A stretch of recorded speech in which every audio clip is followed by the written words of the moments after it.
যুদ্ধ মানে শত্রু শত্রু খেলা, তোমার প্রতি আমার অবহেলা। শুধুমাত্র আমেরিকা নয়, পুরো পৃথিবী এখন তাকিয়ে আছে ডোনাল্ড ট্রাম্পের দিকে। ডোনাল্ড ট্রাম্প কি পৃথিবীব্যাপী চলমান এই যুদ্ধের বিরতি ঘটাবেন, নাকি উনিও ওনার পূর্বসূরীদের অনুসরণ করবেন? সম্মানিত দর্শক, আসসালামু আলাইকুম। ডোনাল্ড ট্রাম্প এমন একটি নাম যা গত বেশ কয়েক বছর ধরে বিভিন্ন ধরনের বিতর্ক, নাটক এবং ইতিহাসের প্রাণকেন্দ্র হয়েছিল।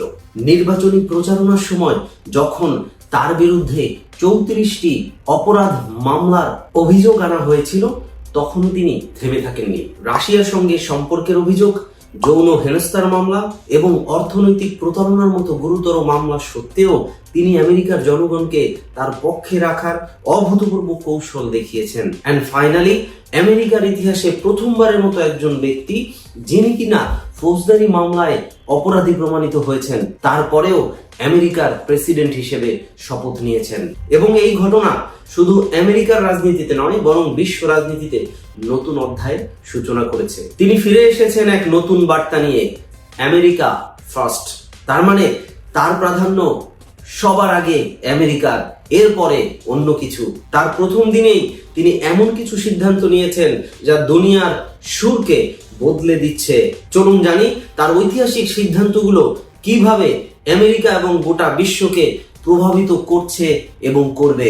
ডোনাল্ড ট্রাম্প 2025 সালের 20 জানুয়ারি অফিসে ঢুকেই বেশ কয়েকটি যুগান্তকারী সিদ্ধান্ত নিয়েছেন। তার প্রথম দিনের ঘোষণাগুলো ছিল আমেরিকার স্বার্থকে রক্ষা করা এবং বিশ্ব রাজনীতিতে শক্ত অবস্থান নেওয়ার প্রতিশ্রুতি। ডোনাল্ড ট্রাম্প তার প্রতিশ্রুতি অনুযায়ী মেক্সিকো বর্ডার ওয়াল নির্মাণের জন্য অতিরিক্ত ফান্ড বরাদ্দ দেওয়ার এক্সিকিউটিভ অর্ডারে স্বাক্ষর করেছেন এবং তিনি ঘোষণা দিয়েছেন, our borders will be secured and our future will be safe. মানে আমাদের সীমানা হবে সুরক্ষিত এবং আমাদের ভবিষ্যৎ হবে নিরাপদ। এরপর ডোনাল্ড ট্রাম্প আবারও প্যারিসের সাথে ক্লাইমেট চুক্তি থেকে সরে আসার ঘোষণা দিয়েছেন। তিনি বলেছেন, এই চুক্তি আমেরিকার অর্থনীতিকে ধ্বংস করেছে এবং এই চুক্তি কোনোভাবেই আমেরিকার জন্য সুখকর নয়। চীনকে আমেরিকার সবচেয়ে বড় অর্থনৈতিক ও রাজনৈতিক প্রতিদ্বন্দ্বী হিসেবে ঘোষণা করেছেন ডোনাল্ড ট্রাম্প এবং চীনের সাথে বাণিজ্যিক সম্পর্ককে ধীরে ধীরে লাগাম টানার নির্দেশ দিয়েছেন। ওয়ার্ল্ড হেলথ অর্গানাইজেশন WHO এর সাথে সম্পর্ক ছিন্ন করার ডিরেক্ট আভাস দিয়েছেন। ডোনাল্ড ট্রাম্প তার প্রথম দিনেই ঘোষণা দিয়েছেন যে আমেরিকা আর WHO এর সাথে থাকবে না, কারণ তিনি মনে করেন WHO চীনের প্রভাবযুক্ত একটি অর্গানাইজেশন, যার দ্বারা বিশ্ব স্বাস্থ্য রক্ষা হয়নি, বরঞ্চ বিশ্ব স্বাস্থ্য রক্ষা করতে ব্যর্থ হয়েছে। এবং এই সিদ্ধান্তের মাধ্যমে তিনি নতুন স্বাস্থ্য নীতির দিকে এগিয়ে যাওয়ার প্রতিশ্রুতি দিয়েছেন। এবং ডোনাল্ড ট্রাম্পের বহুল আলোচিত অভিবাসন নীতি, অবৈধ অভিবাসীদের দেশে ফেরত পাঠানোর প্রক্রিয়া আরো কঠোর করতে এক নির্বাহী আদেশে সই করেন। ট্রাম্প বলেন, আমেরিকা কারো আশ্রয়স্থল নয়, আমেরিকা শুধুমাত্র আমেরিকানদের জন্য। সম্মানিত দর্শক, চলুন এবার জানি ডোনাল্ড ট্রাম্প বিশ্ব রাজনীতিতে নতুন কি বার্তা দিলেন। ডোনাল্ড ট্রাম্প তার দ্বিতীয় মেয়াদের প্রথম দিনেই বিশ্ববাসীকে এক স্পষ্ট বার্তা দিয়েছেন যে আমেরিকা আর কারো সাথে কোনো আপোষ করবে না। ন্যাটো এবং ইউরোপ সম্পর্কে তিনি বলেছেন, ন্যাটোর সদস্যভুক্ত দেশগুলোকে তাদের আর্থিক দায়িত্ব বাড়াতে হবে। আমেরিকা আর কারো বোঝা বহন করবে না। এবং এর মাধ্যমে ইউরোপে আমেরিকার মিত্র দেশগুলোর প্রতি তিনি প্রেসার বাড়িয়েছেন। মধ্যপ্রাচ্য, বিশেষ করে ইরানের বিরুদ্ধে কঠোর পদক্ষেপ গ্রহণ করার হুঁশিয়ারি দিয়েছেন। এবং সেই সাথে সাথে ডোনাল্ড ট্রাম্প বলেছেন, ইসরায়েলের সাথে আমেরিকার সম্পর্ক আরো ঘনিষ্ঠ হবে। ডোনাল্ড ট্রাম্প তার দ্বিতীয় মেয়াদের প্রথম দিনে এশিয়ার জন্য দিয়েছেন শক্তিশালী বার্তা, যেখানে তিনি বলেছেন যে ইন্ডিয়া হচ্ছে পুরো পৃথিবীর এক মিত্র দেশ এবং চায়নাকে বলেছেন যে চায়না হচ্ছে আমেরিকার সবচেয়ে বড় অর্থনৈতিক এবং রাজনৈতিক প্রতিদ্বন্দ্বী। তাই তিনি চায়নার বিরুদ্ধে বেশ কিছু কঠোর পদক্ষেপ নিয়েছেন। এর মধ্যে রয়েছে পণ্যে উচ্চ শুল্ক আরোপ এবং বিভিন্ন পণ্য আমদানিতে নিষেধাজ্ঞা জারি। সেই সাথে সাথে ডোনাল্ড ট্রাম্প বলেছেন চায়না প্লাস ওয়ান ফর্মুলা অনুসরণ করতে। চায়না প্লাস ওয়ান ফর্মুলাটা কি, এটা আমাদেরকে একটু গভীরভাবে বুঝতে হবে। ধরুন আমেরিকা বছরে প্রায় 500 বিলিয়ন ইউএস ডলারের পণ্য চায়না থেকে আমদানি করে। এখন চায়না প্লাস ওয়ান ফর্মুলা তৈরি করতে হলে আমেরিকার যে প্ল্যান, যে আমরা তো একবারে চায়নাকে পুরোপুরি বাদ দিতে পারবো না, তাহলে চায়না থেকে আমরা পণ্য আমদানি করব, কিন্তু সেই সাথে সাথে চায়নার পাশাপাশি আরো একটা দেশ, মনে করেন গার্মেন্ট, চায়না থেকে গার্মেন্ট নেয় আমেরিকা, এখন এই রেডিমেড গার্মেন্টের আরো একটা অল্টারনেটিভ সোর্স তারা তৈরি করবে। যেমন চায়নার অল্টারনেটিভ সোর্স হিসেবে তারা বাংলাদেশ, ভারত বা পাকিস্তানকে সিলেক্ট করতে পারে। তদ্রূপ অন্যান্য প্রোডাক্টের ক্ষেত্রে, যেমন লেদার আইটেম যদি তারা চায়না থেকে নিয়ে থাকে, লেদার আইটেমটা হয়তো তারা অল্টারনেটিভ সোর্স হিসেবে ভিয়েতনাম থেকে নিতে পারে অথবা অন্য কোনো দেশ থেকে নিতে পারে। এভাবে প্রত্যেকটা প্রোডাক্টের জন্য চায়নার পাশাপাশি আর একটা অল্টারনেটিভ সোর্স তারা তৈরি করার জন্য সবাইকে বলছেন যে China plus one formula follow করো। এবং এই ফর্মুলা অনুসরণ করে তারা একটা সময় গিয়ে যদি চায় যে আমরা ধীরে ধীরে চায়নাকে আমাদের বাণিজ্যিক সম্পর্ক থেকে বাদ দিয়ে দেব, তাহলে যেন তাদের খুব বেশি অসুবিধায় পড়তে না হয়। তাই ডোনাল্ড ট্রাম্প সবাইকে চায়না প্লাস ওয়ান ফর্মুলা অনুসরণ করার জন্য বলেছেন। বিশেষ করে ডোনাল্ড ট্রাম্প আমেরিকার প্রযুক্তি খাতকে চায়নার প্রভাব মুক্ত রাখার জন্য বিশেষভাবে তাগিদ দিয়েছেন।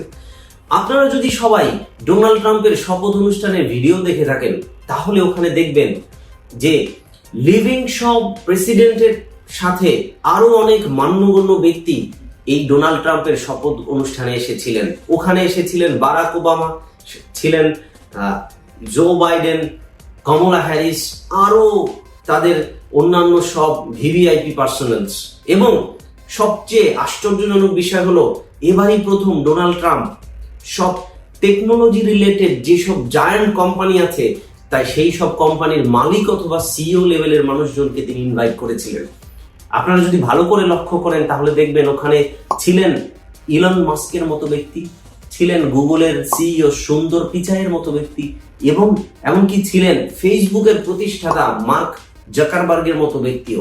তার মানে তিনি কিন্তু প্রথম দিনেই একটা ইঙ্গিত দিলেন যে এইবারে আমরা টেকনোলজিতে চায়নাকে আর কম্প্রোমাইজ করব না, প্রয়োজনে সকল ধরনের বিনিয়োগ আমরা আমাদের দেশেই করব এবং আমাদের দেশেই আমরা টেকনোলজিকে স্বয়ংসম্পূর্ণ করব।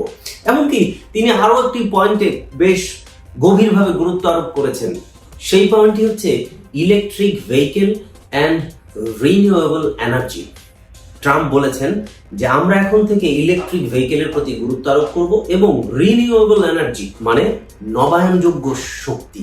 আমরা যখন ইঞ্জিন চালাতে যেমন তেল ব্যবহার করি, আবার গ্যাস ব্যবহার করি, এগুলোর উপর চাপ কমাতে রিনিউয়েবল এনার্জি, যেমন মনে করেন যে সোলার সিস্টেম হতে পারে একটা সিস্টেম, সৌরবিদ্যুৎ বলি আমরা যেটাকে, অল্টারনেটিভ পাওয়ার সোর্স হিসেবে সোলার এনার্জিকে প্রাধান্য দেওয়া যেতে পারে। এরকম রিনিউয়েবল এনার্জিকে তিনি বেশি প্রায়োরিটি দিয়েছেন। যে কোনো ভাবেই হোক প্রযুক্তি খাতকে চায়নার প্রভাব মুক্ত রাখতে হবে।